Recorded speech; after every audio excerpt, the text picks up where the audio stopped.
Hi hello friends, welcome to my channel Saubhagya ಅಡುಗೆ ಮನೆ. ಎಲ್ಲರೂ ಹೇಗಿದ್ದೀರಾ ಫ್ರೆಂಡ್ಸ್? ಎಲ್ಲರೂ ಚೆನ್ನಾಗಿದ್ದೀರಿ ಅಂತ ಭಾವಿಸ್ತಾ ಇವತ್ತೊಂದು ಸೂಪರ್ ಇಂಟ್ರೆಸ್ಟಿಂಗ್ ರೆಸಿಪಿಯೊಂದಿಗೆ ಬಂದಿದ್ದೀನಿ ಫ್ರೆಂಡ್ಸ್. ಅದು ಕ್ರಿಸ್ಮಸ್ ಹಬ್ಬಕ್ಕೆ ಸ್ಪೆಷಲ್ ಆಗಿರುವಂಥ ರೋಸ್ ಕುಕ್ಕೀಸು.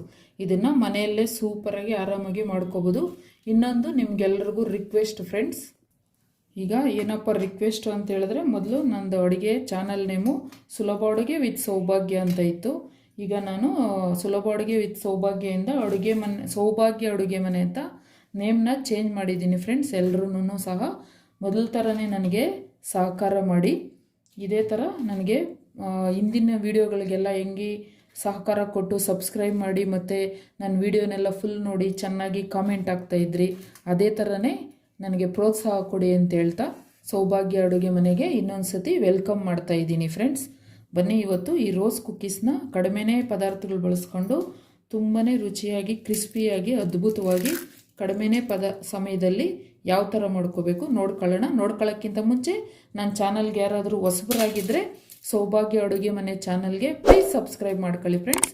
ಹಾಗೆ ಬೆಲ್ ಬಟನ್ ಒತ್ತೋದನ್ನು ಮರಿಬೇಡಿ, ನನಗೆ ಸಪೋರ್ಟ್ ಮಾಡಿ. ಇಲ್ಲಿ ರೋಸ್ ಕುಕ್ಕೀಸ್ ಮಾಡೋಕ್ಕೆ ನಾನು ಅಕ್ಕಿ ಹಿಟ್ಟು 1 ಕಪ್ ತೆಗೆದುಕೊಂಡಿದ್ದೀನಿ ಮತ್ತು ಮೈದಾ ಹಿಟ್ಟು ಸಮ ಪ್ರಮಾಣ 1 ಕಪ್ಪು, ಒಂದು ಅರ್ಧ ಕಪ್ ಆಗೋಷ್ಟು ಹಾಲನ್ನ ತೆಗೆದಿಟ್ಕೊಂಡಿದ್ದೀನಿ. ಮತ್ತು ಸಕ್ಕರೆ ಈ 1 ಕಪ್ಗಿಂತ ನೋಡಿ ಇಲ್ಲಿ 3/4 ಕಪ್ಪು ನೋಡ್ತಾ ಇರ್ಬೋದು ನೀವು ಕ್ವಾಂಟಿಟಿ. ಇದು 1 ಕಪ್ ಇದೆ, ಇದು 3/4 ಕಪ್ಪು. ಒಂದು 4 ಏಲಕ್ಕಿ ಕಾಯಿ ತೆಗೆದಿಟ್ಕೊಂಡಿದ್ದೀನಿ, ಸ್ವಲ್ಪ ಚಿಟಿಕೆ ಉಪ್ಪು, ಇದು ಕಪ್ಪು ಎಳ್ಳು ತೆಗೆದುಕೊಂಡಿದ್ದೀನಿ. ವೈಟ್ ಎಳ್ಳಿದ್ರೂ ಸಹ ಉಪಯೋಗಿಸ್ಬೋದು. ಮತ್ತು ಒಂದು ಮೊಟ್ಟೆ ಇಟ್ಕೊಂಡಿದ್ದೀನಿ. ಈ ರೋಸ್ ಕುಕ್ಕೀಸ್ನ ಕರಿಯೋಕ್ಕೆ ಆಯಿಲು, ಮತ್ತು ಇದಕ್ಕೆ ಮೇಯ್ನ್ ಬೇಕಾಗಿರೋದು ಇದು ಅಚ್ಚು. ಇದು ಎಲ್ಲನೂ ಪಾತ್ರೆ ಅಂಗಡಿಗಳಲ್ಲಿ ಸಿಕ್ಕುತ್ತೆ, ಈಸಿಯಾಗಿ ತೊಗೋಬೋದು. ಇದನ್ನು ತುಂಬಾ ರುಚಿಯಾಗಿರುತ್ತೆ, ಬೇಗನೂ ಮಾಡ್ಕೋಬೋದು. ಈಗ ಮೊದಲನೇದಾಗಿ ಮಿಕ್ಸಿ ಜಾರ್ ತೆಗೆದುಕೊಂಡು ಅದರಲ್ಲಿ ತೆಗೆದಿಟ್ಕೊಂಡಿರೋಂಥ ಸಕ್ಕರೆ ಮತ್ತು ಏಲಕ್ಕಿ ಕಾಯಿನ ಹಾಕಿ ಪೌಡ್ರ್ ಮಾಡ್ಕೋಬೇಕು. ಈಗ ಇದನ್ನು ಪೌಡ್ರ್ ಮಾಡ್ಕೋತೀನಿ. ಈಗ ಪೌಡ್ರ್ ಮಾಡ್ಕೊಂಡಾಗಿದೆ ನೋಡಿ, ಈ ಥರ ಪೌಡ್ರ್ ಮಾಡ್ಕೋಬೇಕು. ಈಗ ಇದು ರೆಡಿಯಾಗಿದೆ. ಈಗ ನೆಕ್ಸ್ಟು ಸಕ್ಕರೆ ಪೌಡ್ರ್ ಮಾಡ್ಕೊಂಡಿತ್ತಾಯಿತು. ಈಗ ಒಂದು ಬಟ್ಲು ತೆಗೆದಿಟ್ಕೊಂಡಿರೋಂಥ 1 ಕಪ್ಪು ಅಕ್ಕಿ ಹಿಟ್ಟು ಮತ್ತು ಮೈದಾ ಹಿಟ್ಟು ಮತ್ತು ಸ್ವಲ್ಪ ಉಪ್ಪು ಮತ್ತು ತೆಗೆದಿಟ್ಕೊಂಡಿರೋಂಥ ಕಪ್ಪು ಎಳ್ಳು ಹಾಕೋದ್ರಿಂದ ಮಧ್ಯ ತಿನ್ನೋವಾಗ ತುಂಬಾ ಚೆನ್ನಾಗಿ ಬಾಯಲ್ಲಿ ಸಿಕ್ಕುತ್ತೆ. ಹಂಗಾಗಿ ಮತ್ತು ಇದು ಸಕ್ಕರೆ ಮತ್ತು ಏಲಕ್ಕಿ ಪೌಡ್ರ್ ಮಾಡ್ಕೊಂಡಿರೋದನ್ನ ಸೇರಿಸ್ಕೊತಾ ಇದ್ದೀನಿ. ತುಂಬಾ ರುಚಿಯಾಗಿರುತ್ತೆ ಈ ರೋಸ್ ಕುಕ್ಕೀಸು, ಉಪ್ಪು ಮತ್ತು ನಾವು ಸ್ವೀಟ್ ಹಾಕಿರೋದ್ರಿಂದ. ಈಗ ಇದನ್ನು ಒಂದು ಸತಿ ನೀಟಾಗಿ ಎಲ್ಲ ಮಿಕ್ಸ್ ಮಾಡ್ಕೊಬಿಡ್ತೀನಿ. ಅಂಗಡಿಲಿ ಸಿಗೋದಕ್ಕಿಂತ ಇನ್ನೂ ತುಂಬಾ ಚೆನ್ನಾಗಿರುತ್ತೆ. ಮಕ್ಕಳಿಗೆ ಈ ಥರ ಮಾಡಿಕೊಡಿ. ಅಷ್ಟು ಸ್ವೀಟು ಇರೋದಿಲ್ಲ ಇದು, ತುಂಬಾ ಒಂಥರ ಮೈಲ್ಡಾಗಿ ತಿನ್ನೋಕ್ಕೆ ಟೇಸ್ಟಿಯಾಗಿ ತುಂಬಾ ಚೆನ್ನಾಗಿರುತ್ತೆ. ಮತ್ತು ನಾನು ಅಕ್ಕಿ ಹಿಟ್ಟು ಮೈದಾ ಹಿಟ್ಟು ತೆಗೆದುಕೊಂಡಿದ್ನಲ್ಲ, ಆ ಕಪ್ಪಿಗೆ ಇಲ್ಲಿ ಅಳತೆ ಮಾಡಿಕೊಂಡು ಬಿಗಿನರ್ಸ್ಗೆ ಗೊತ್ತಾಗಲಿ ಅಂತ ನಾನಿಲ್ಲಿ ಅಳತೆ ತೋರಿಸ್ತಾ ಇದ್ದೀನಿ. ಹಳಬರಿಗಾದರೆ ಮಾಡಿರೋರಿಗೆ ಗೊತ್ತಾಗುತ್ತೆ. ಈಗ 1 ಕಪ್ ಹಾಲನ್ನ ನಾನು ಸೇರಿಸ್ಕೊತಾ ಇದ್ದೀನಿ. ಈಗ ಮೊಟ್ಟೆನೂ ಸಹ ಸೇರಿಸ್ಕೊತಾ ಇದ್ದೀನಿ.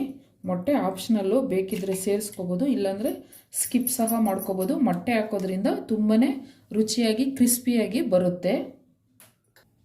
ಈಗ ಹಾಲು ಮೊಟ್ಟೆ ಎಲ್ಲ ಹಾಕಿದ್ಮೇಲೆ ನಿಮ್ಮ ಹತ್ರ ವಿಸ್ಕರ್ ಇದ್ದರೆ ಅದ್ರ ಸಹಾಯದಿಂದನೂ ನೀವು ಮಿಕ್ಸ್ ಮಾಡ್ಕೋಬೋದು.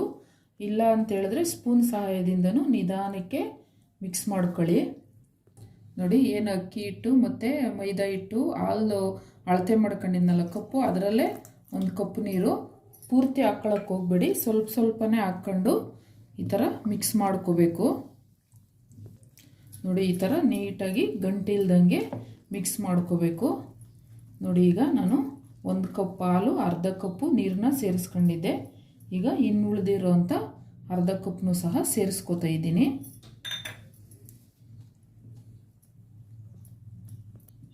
ಅಥವಾ ನಿಮ್ಮ ಹತ್ರ ವಿಸ್ಕರನೂ ಇಲ್ಲ, ಸ್ಪೂನಲ್ಲೂ ಮಿಕ್ಸ್ ಮಾಡೋಕ್ಕೆ ಗೊತ್ತಾಗಲ್ಲ ಅಂತ ಹೇಳಿದ್ರೆ ಬಿಗಿನರ್ಸು, ಈಗ ನಾನೇನು ಈ ಬಟ್ಲಿಗೆಲ್ಲ ಸೇರಿಸ್ಕೊಂಡೆ ಅಕ್ಕಿ ಹಿಟ್ಟು ಮತ್ತು ಮೈದಾ ಹಿಟ್ಟು ಮೊಟ್ಟೆ ಹಾಲು ಎಲ್ಲನೂ ಸಹ ಮಿಕ್ಸಿ ಜಾರ್ಗೆ ಹಾಕ್ಕೊಂಬಿಟ್ಟು ಸಹ ನೀವು ಮಿಕ್ಸಿಲೂ ಸಹ ಹೊಡ್ಕೋಬೋದು. ನೋಡಿ, ಈ ಥರ ನೀಟಾಗಿ ಗಂಟಿಲ್ದಂಗೆ ನಾವು ಚೆನ್ನಾಗಿ ಮಿಕ್ಸ್ ಮಾಡ್ಕೋಬೇಕು. ಇದು ನೀವು ಯಾವ ಅದಕ್ಕೆ ಕಲಿಸ್ಕೋಬೇಕು ಅಂತ ಹೇಳಿದ್ರೆ, ದೋಸೆ ಹಿಟ್ಟು ಅದಕ್ಕೆ ಕಲಿಸ್ಕೋಬೇಕು. ಇಲ್ಲಿ ನೀವು ನೋಡ್ತಾ ಇರ್ಬೋದು ನೋಡಿ, ಹಳಬರಿಗೆಲ್ಲ ಸಾಮಾನ್ಯವಾಗಿ ಗೊತ್ತಿರುತ್ತೆ. ಹೊಸಬ್ರು ಮಾಡೋರಾದರೆ ನೋಡಿ, ನಾನಿಲ್ಲಿ ಕರೆಕ್ಟಾಗಿ 1 ಕಪ್ ಹಾಲು 1 ಕಪ್ಪು ನೀರು ಅಷ್ಟೇ ಸೇರಿಸ್ಕೊಂಡಿತ್ತು. ಕರೆಕ್ಟ್ ಮೆಜರ್ಮೆಂಟ್ ಇದೆ. ನೀವು ಯಾವ ಕಪ್ಪಲ್ಲಿ ಹಿಟ್ಟು ತೊಗೋತಿರೋ ಅದೇ ಕಪ್ಪಲ್ಲೇ ತಗೊಳ್ಳಿ. ನೋಡಿ, ಈಗ ಇದು ಕರೆಕ್ಟಾಗಿ ರೆಡಿಯಾಗಿದೆ. ಈಗ ಇದನ್ನು ನೀಟಾಗಿ ಮಿಕ್ಸ್ ಮಾಡ್ಕೊಂಡಾಗಿದೆ. ತಟ್ಟೆ ಮುಚ್ಚಿಬಿಟ್ಟು 1 ಅವರ್ ಇದನ್ನು ಬಿಡ್ತೀನಿ. ತಕ್ಷಣ ಬೇಕಾದರೂ ಮಾಡ್ಕೋಬೋದು. ಈ ಥರ 1 ಅವರ್ ಬಿಟ್ಟು ಮಾಡೋದ್ರಿಂದ ಇನ್ನೂ ರುಚಿಯಾಗಿ ತುಂಬಾ ಚೆನ್ನಾಗಿ ಕ್ರಿಸ್ಪಿಯಾಗಿ ಬರುತ್ತೆ ರೋಸ್ ಕುಕ್ಕೀಸು. ಈಗ ಇದನ್ನು ಇಡ್ತೀನಿ ನಾನು. ಈಗ ನೆಕ್ಸ್ಟ್ ಪ್ರೊಸೀಜರ್ ಬಂದು ಈ ಅಚ್ಚು. ಇದೇನೇ ತುಂಬಾ ಇಂಪಾರ್ಟೆಂಟು. ನಾವು ಹಿಟ್ಟು ಕಲಿಸ್ಕೊಳ್ಳೋದು ಮತ್ತು ಈ ಅಚ್ಚು. ಈ ಅಚ್ಚನ್ನ ಅಂಗಡಿಯಿಂದ ತೆಗೆದುಕೊಂಬಂದ ತಕ್ಷಣ ಅದೇ ಥರನೇ ಮಾಡೋಕ್ಕೆ ಹೋಗ್ಬೇಡಿ. ಇದನ್ನು ಸ್ವಲ್ಪ ಪಳಗಿಸ್ಕೋಬೇಕು, ಇಲ್ಲಾಂದರೆ ಇದು ಬರೋದಿಲ್ಲ ಅಚ್ಚು. ಇದನ್ನು ತಂದ ತಕ್ಷಣ ನೀಟಾಗಿ ವಾಶ್ ಮಾಡಿಬಿಟ್ಟು ಗ್ಯಾಸ್ ಸ್ಟವ್ ಮೇಲೆ ಸ್ವಲ್ಪ ಬಿಸಿ ಮಾಡ್ಕೋಬೇಕು. ಬಿಸಿ ಮಾಡಿಕೊಂಡು ಆಮೇಲೆ ಸ್ವಲ್ಪ ಮತ್ತೆ ಆಯಿಲು ಬಿಸಿ ಮಾಡಿ, ಆಯಿಲಲ್ಲಿ ಒಂಚೂರು ಮತ್ತೆ ಇದನ್ನು ಫುಲ್ಲು ಮುಳುಗಿಸಿಟ್ಬಿಟ್ಟು ನೀವು ಗ್ಯಾಸ್ ಸ್ಟವ್ನ ಆಫ್ ಮಾಡಿಬಿಟ್ಟು ಫುಲ್ಲು ಓವರ್ ನೈಟು ಗ್ಯಾಸನ್ನು ಆಫ್ ಮಾಡಿಬಿಟ್ಟು ಆಯಿಲಲ್ಲೇ ಇದನ್ನು ನೆನೆಯೋಕ್ಕೆ ಇಡಬೇಕು. ಇದೊಂದು ಪ್ರೊಸೀಜರು ಫಾಲೋ ಮಾಡಿ. ಇದು ಟಿಪ್ಸ್ ಅಂತಲೇ ತಿಳ್ಕೊಬೋದು. ಆ ಥರ ಮಾಡಿದ್ರೇ ಇದು ಚೆನ್ನಾಗಿ ಬರೋದು.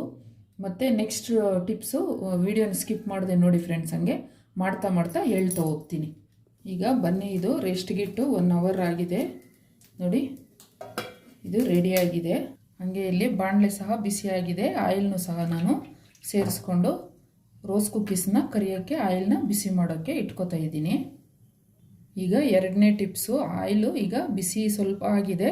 ಈಗ ಅಚ್ಚನ್ನ ತೆಗೆದು ಈ ಆಯಿಲಲ್ಲಿ ಬಿಸಿಯಾಗೋಕ್ಕೆ ಇಟ್ಟು ಬಿಡಬೇಕು. ನೀವು ಕೆಲವೊಂದು ಸಣ್ಣ ಸಣ್ಣ ಟಿಪ್ಸನ್ನ ಫಾಲೋ ಮಾಡಿದ್ರೇ ಫ್ರೆಂಡ್ಸ್ ಈ ರೋಸ್ ಕುಕ್ಕೀಸು ತುಂಬಾ ಈಸಿಯಾಗಿ ಯಾವುದೇ ಕನ್ಫ್ಯೂಸ್ ಇಲ್ದಂಗೆ ಮಾಡ್ಕೋಬೋದು. ಈಗ ಇದು ಬಿಸಿ ಆಗ್ತಾ ಇದೆ. ಇನ್ನೊಂದು ನೆನಪಿಡಿ ಫ್ರೆಂಡ್ಸ್, ಅಚ್ಚನ್ನ ಎಣ್ಣೆಲಿಟ್ಟ ಮೇಲೆ ಯಾವುದೇ ಕಾರಣಕ್ಕೂ ನೀವು ತೆಗಿಯೋಕ್ಕೆ ಹೋಗ್ಬಾರ್ದು. ಅಚ್ಚು ಆ ಎಣ್ಣೆಲ್ಲೇ ಚೆನ್ನಾಗಿ ಬಿಸಿ ಆಗಬೇಕು. ಈಗ ನೋಡಿ, ಕಲ್ಸ್ಕೊಂಡಿರೋಂಥ ಹಿಟ್ಟನ್ನ ಸ್ವಲ್ಪ ಈ ಥರ ಬಿಟ್ಟು ನೋಡಿದಾಗ ನೋಡಿ, ಇದು ತಳ ಹತ್ತುತ್ತಾ ಇಲ್ಲ, ಮೇಲೆ ಈ ಥರ ಬರ್ತಾಯಿದೆ. ಈಗ ಇದು ಪರ್ಫೆಕ್ಟಾಗಿ ಆಯಿಲು ಕಾದಿದೆ ನೋಡಿ. ಇದನ್ನು ನೀಟಾಗಿ ಇನ್ನೊಂದು ಸತಿ ಮಿಕ್ಸ್ ಮಾಡಿಕೊಡ್ತೀನಿ. ಅಚ್ಚನ್ನ ತೆಗೆದುಕೊಂಡು ಈಗ ಇದರಲ್ಲಿ ನೀವು ಒಂದು 90% ಅಷ್ಟೇ, ಒಂದು 90 ಭಾಗ ಡಿಪ್ ಮಾಡಬೇಕು ನೋಡಿ. ಈಗ ತೆಗೆದು ಈ ಥರ ಆಯಿಲಲ್ಲಿ ನಿಧಾನಕ್ಕೆ ಫುಲ್ಲು ನೀವು ತಳದವರೆಗೂ ಬಿಡಬಾರ್ದು, ಈ ಥರ ಇಟ್ಕೊಬೇಕು ನೋಡಿ. ಹಿಂಗೆ ಎಣ್ಣೆಗೆ ಬಿಟ್ಟ ತಕ್ಷಣ ನೋಡಿ, ಇದು ಈ ಥರ ಬಿಟ್ಕೊಳ್ಳುತ್ತೆ ಅಷ್ಟೇ. ನೀವೇನು ಅದನ್ನು ತಿರುವಕ್ಕೆ ಹೋಗಬೇಡಿ. ಮತ್ತು ಅಚ್ಚನ್ನ ಆಯಿಲಲ್ಲೇ ಬಿಡಬೇಕು ನೀವು ನೋಡಿ. ಇಷ್ಟೇ ಬೆಂದಿದೆ. ಈಗ ನಾನು ಇದನ್ನು ತೆಗೆದುಕೊಬಿಡ್ತೀನಿ. ಜಾಸ್ತಿನೂ ಬೇಯಿಸ್ಕೊಳ್ಳೋಕೆ ಹೋಗಬೇಡಿ, ಸೀದೋಗ್ಬಿಡುತ್ತೆ. ಹಂಗಂತ ಬೇಯಿಸ್ದೇನೂ ಇರಬೇಡಿ ನೋಡಿ. ಈ ಥರ ಇದು ಎತ್ತಿದಾಗ ಸ್ವಲ್ಪ ಮೆತ್ತಕ್ಕೆ ಇರುತ್ತೆ, ಆರಿದ್ಮೇಲೆ ತುಂಬಾ ಕ್ರಿಸ್ಪಿ ಆಗುತ್ತೆ. ಮತ್ತು ಈಗ ನೋಡಿ, ಅಚ್ಚು ಆಯಿಲಲ್ಲೇ ಬಿಸಿ ಆಗುತ್ತಾ ಇದೆ. ಪ್ರತಿ ಬಾರಿನೂ ನೀವು ಹಿಂಗೇನೆ ಮಾಡಬೇಕು ನೋಡಿ. ಇದು ಚೆನ್ನಾಗಿ ಆಯಿಲ್ ಕಾದಿದೆ. ಈಗ ಮತ್ತೆ ನಾನು ನೋಡಿ ಇದರಲ್ಲಿ ಡಿಪ್ ಮಾಡ್ಕೋತೀನಿ. ಮತ್ತು ನೋಡಿ ಆಯಿಲಲ್ಲಿ ಬಿಡ್ತೀನಿ ನೋಡಿ. ಇಲ್ಲಿ ನೀವು ನೋಡ್ತಾ ಇರ್ಬೋದು ನೋಡಿ. ಮತ್ತು ಮೀಡಿಯಮ್ ಫ್ಲೇಮಲ್ಲಿ ಉರಿನ ಇಟ್ಕೋಬೇಕು. ಟೂತ್ ಪಿಕ್ ಸಹಾಯದಿಂದ ನೀವು ಈ ಥರ ಮಾಡ್ಕೊಂಡ್ರೆ ಸಾಕು ನೋಡಿ, ನೀಟಾಗಿ ಬಿಟ್ಕೊಬಿಡುತ್ತೆ. ಮತ್ತು ನೀವು ಅಚ್ಚನ್ನ ಆಯಿಲಲ್ಲೇ ಬಿಡಬೇಕು ನೋಡಿ. ಮೀಡಿಯಮ್ ಫ್ಲೇಮಲ್ಲಿ ಇಟ್ಕೊಂಡು ಇದನ್ನು ಬೇಯಿಸ್ಕೋಬೇಕು. ತುಂಬ ಹೈ ಫ್ಲೇಮಲ್ಲಿ ಇಟ್ಕೊಬಿಟ್ರಿ ಅಂದಾಗ ಸೀದೋಗ್ಬಿಡುತ್ತೆ ನೋಡಿ. ಇದಿಷ್ಟೇ ನೋಡಿ. ಈ ಥರ ಕಲರ್ ಚೇಂಜ್ ಆದರೆ ಸಾಕು. ಈಗ ನಾನು ಇದನ್ನು ತೆಗೆದುಕೋತಾ ಇದ್ದೀನಿ ನೋಡಿ. ನೆಕ್ಸ್ಟು ಅದೇ ಪ್ರೊಸೀಜರು, ನಾನು ಅದೇ ಥರನೇ ನಿಮಗೆ ಇನ್ನೂ 1-2 ಮಾಡೋದು ತೋರಿಸ್ಕೊಡ್ತೀನಿ. ಈಗ ಇಲ್ಲಿ ಅಚ್ಚು ಆಯಿಲಲ್ಲಿ ಚೆನ್ನಾಗಿ ಬಿಸಿಯಾಗಿದೆ. ಮತ್ತು ಹಿಟ್ಟಲ್ಲಿ ಈ ಥರ ಡಿಪ್ ಮಾಡ್ಕೋಬೇಕು. ಮತ್ತು ತೆಗೆದು ಈ ಥರ ಆಯಿಲಲ್ಲಿ ಬಿಡಬೇಕು. ಉರಿನ ಮೀಡಿಯಮ್ ಫ್ಲೇಮಲ್ಲಿ ಇಟ್ಕೊಬೇಕು ನೋಡಿ. ಒಂದು ಟೂತ್ ಪಿಕ್ ಸಹಾಯದಿಂದ ಸ್ವಲ್ಪ ಈ ಥರ ಮಾಡ್ಕೊಂಡ್ರೆ ಸಾಕು ನೋಡಿ. ಅದು ಎಷ್ಟು ಚೆನ್ನಾಗಿ ಬಿಟ್ಕೊಂತು. ಮತ್ತೆ ಸೇಮ್ ಪ್ರೊಸೀಜರು, ಅಚ್ಚನ್ನ ಇದರಲ್ಲೇ ಆಯಿಲಲ್ಲೇ ಬಿಟ್ಟು ಚೆನ್ನಾಗಿ ಬಿಸಿ ಮಾಡ್ಕೋಬೇಕು. ಇದನ್ನೇನು ತಿರುವಂಥ ಅವಶ್ಯಕತೆ ಇರೋದಿಲ್ಲ. ಎಲ್ಲನೂ ನೀವು ಇದೇ ಥರನೇ ಮಾಡ್ಕೋಬೇಕು. ಈಗ ನೋಡಿ, ಇದು ಆಗಿದೆ. ನಾನು ಇದನ್ನು ಸಹ ತೆಗೆದು ಇಟ್ಕೋತೀನಿ. ನೋಡ್ತಾ ಇರ್ಬೋದು ನೀವು ಇಲ್ಲಿ ಎಷ್ಟು ಚೆನ್ನಾಗಿ ನೋಡಿ. ಇಲ್ಲಿ ಎತ್ತಿದಾಗ ತುಂಬಾ ಮೆತ್ತುವಿರುತ್ತೆ, ಆಮೇಲೆ ನೋಡಿ ತುಂಬಾ ಕ್ರಿಸ್ಪಿಯಾಗಿ ಬರುತ್ತೆ ನೋಡಿ. ಎತ್ತಿದ ತಕ್ಷಣ ಸ್ವಲ್ಪ ಮೆತು ಇರುತ್ತೆ, ಆಮೇಲೆ ಕ್ರಿಸ್ಪ್ನೆಸ್ ಆಗುತ್ತೆ ನೋಡಿ. ಈಗ ಮತ್ತೆ ಹಚ್ಚಿನ ಆಯಿಲಿಂದ ತೆಗಿಬೇಕು, ಹಿಟ್ಟಲ್ಲಿ ಡಿಪ್ ಮಾಡ್ಕೋಬೇಕು, ಮತ್ತು ಆಯಿಲಲ್ಲಿ ಬಿಡಬೇಕು ನೋಡಿ. ಈಗ ಆಯಿಲು ಚೆನ್ನಾಗಿ ಬಿಸಿಯಾಗಿರೋದ್ರಿಂದ ನಾನು ಟೂತ್ ಪಿಕ್ ಸಹಾಯದಿಂದ ಇದೇ ಮಾಡಲಿಲ್ಲ, ಅದೇ ಬಿಟ್ಕೊಂತು. ಫಸ್ಟ್ ಸ್ಟಾರ್ಟಿಂಗ್ ಒಂದೆರಡು ಹಂಗಾಗುತ್ತೆ, ಮಾಡ್ತಾ ಮಾಡ್ತಾ ಅಚ್ಚು ಚೆನ್ನಾಗಿ ಕುದಿರಿದ್ರೆ ಕರೆಕ್ಟಾಗಿ ಬರುತ್ತೆ. ಸೇಮ್ ಮತ್ತೆ ಅದೇ ಪ್ರೊಸೀಜರು, ಆಯಿಲಲ್ಲಿ ಇಡಬೇಕು, ಮತ್ತು ಡಿಪ್ ಮಾಡಬೇಕು, ಬಿಡಬೇಕು ಫ್ರೆಂಡ್ಸ್. ಇದೇ ಥರನೇ ಮಾಡ್ಕೊಳ್ಳಿ, ತುಂಬಾ ಚೆನ್ನಾಗಿ ಕ್ರಿಸ್ಮಸ್ಸು ರೋಸ್ ಕುಕ್ಕೀಸು ಮನೆಯಲ್ಲೇ ಮಾಡಿ ಮಕ್ಕಳಿಗೆ ಕೊಡ್ಬೋದು, ತುಂಬಾ ಇಷ್ಟಪಡ್ತಾರೆ. ಹೊರಗಡೆ ತೊಗೊಬರೋದಕ್ಕಿಂತ ಈ ಥರ ಮನೆಯಲ್ಲಿ ಫ್ರೆಶ್ಶಾಗಿ ಮಾಡ್ಕೊಂಡು ಇದು ಮಾಡಿ ನೋಡಿ ಎಷ್ಟು ಚೆನ್ನಾಗಿ ಬಂದಿದೆ ಅಂತ ನೋಡಿ. ಇಲ್ಲಿ ಎಷ್ಟು ಚೆನ್ನಾಗಿ ಬಿಟ್ಕೊಂತು ಅಂತ. ಇಷ್ಟೇ, ತುಂಬಾ ಈಸಿಯಾಗಿ ಮಾಡ್ಕೋಬೋದು. ಮತ್ತು ಇದು ಹಿಟ್ಟನ್ನ ಒಂದು ಸ್ವಲ್ಪ 1 ಅವರಿಂದ 1.5 ಅವರ್ ನೆನೆಸ್ಕೊಳ್ಳಿ. ನೆನೆಸ್ಕೊಂಡಷ್ಟು ಈ ರೋಸ್ ಕುಕ್ಕೀಸು ತುಂಬಾ ಚೆನ್ನಾಗಿ ಬರುತ್ತೆ, ತುಂಬಾ ರುಚಿಯಾಗೂ ಸಹ ಇರುತ್ತೆ. ರೋಸ್ ಕುಕ್ಕೀಸ್ನೆಲ್ಲ ಕರ್ಕೊಂಡು ಆಗಿದೆ ನೋಡಿ ಫ್ರೆಂಡ್ಸ್, ತುಂಬಾ ಚೆನ್ನಾಗಿ ಬಂದಿದೆ. ಈಗ ಚೆನ್ನಾಗಿ ಆರಿದೆ. ಇದು ಬಿಸಿ ಇದ್ದಾವಾಗ ತುಂಬಾ ಮೆತ್ತಕ್ಕಿರುತ್ತೆ, ಆರಿದ ಮೇಲೇ ಇದು ತುಂಬ ಕ್ರಿಸ್ಪಿ ಆಗೋದು. ಬನ್ನಿ ಈಗ ನಾನು ನಿಮಗೆ ಮುರಿದು ತೋರಿಸ್ತೀನಿ. ಇಲ್ಲಿ ನೋಡಿ ಎಷ್ಟೊಂದು ಚೆನ್ನಾಗಿ ಬಂದಿದೆ ಅಂತ ನೋಡಿದ್ರಲ್ಲ ಫ್ರೆಂಡ್ಸ್. ಇನ್ಯಾಕೆ ತಡ, ನೀವು ಸಹ ಈ ಕ್ರಿಸ್ಮಸ್ ಹಬ್ಬಕ್ಕೆ ಮನೆಯಲ್ಲಿ ಮಾಡ್ಕೊಂಡು ಮಕ್ಕಳಿಗೆ ಮಾಡಿಕೊಡಿ ಅಂತ ಹೇಳ್ತಾ, ನನ್ನ ಈ ವಿಡಿಯೋ ಇಷ್ಟ ಆಗಿದರೆ ಲೈಕ್ ಮಾಡಿ, ಶೇರ್ ಮಾಡಿ, ಸಬ್ಸ್ಕ್ರೈಬ್ ಮಾಡಿ, ಹಾಗೆ ಬೆಲ್ ಬಟನ್ ಒತ್ತೋದನ್ನು ಮರಿಬೇಡಿ ಫ್ರೆಂಡ್ಸ್. ನನ್ನ ಈ ಪುಟ್ಟ ಪ್ರಯತ್ನಕ್ಕೆ ನಿಮ್ಮೆಲ್ಲರ ಸಹಕಾರ ಹೀಗೆ ಇರಲಿ ಅಂತ ಹೇಳ್ತಾ ನನ್ನ ವಿಡಿಯೋ ನೋಡಿದ್ದಕ್ಕೆ ತುಂಬ ಧನ್ಯವಾದಗಳು.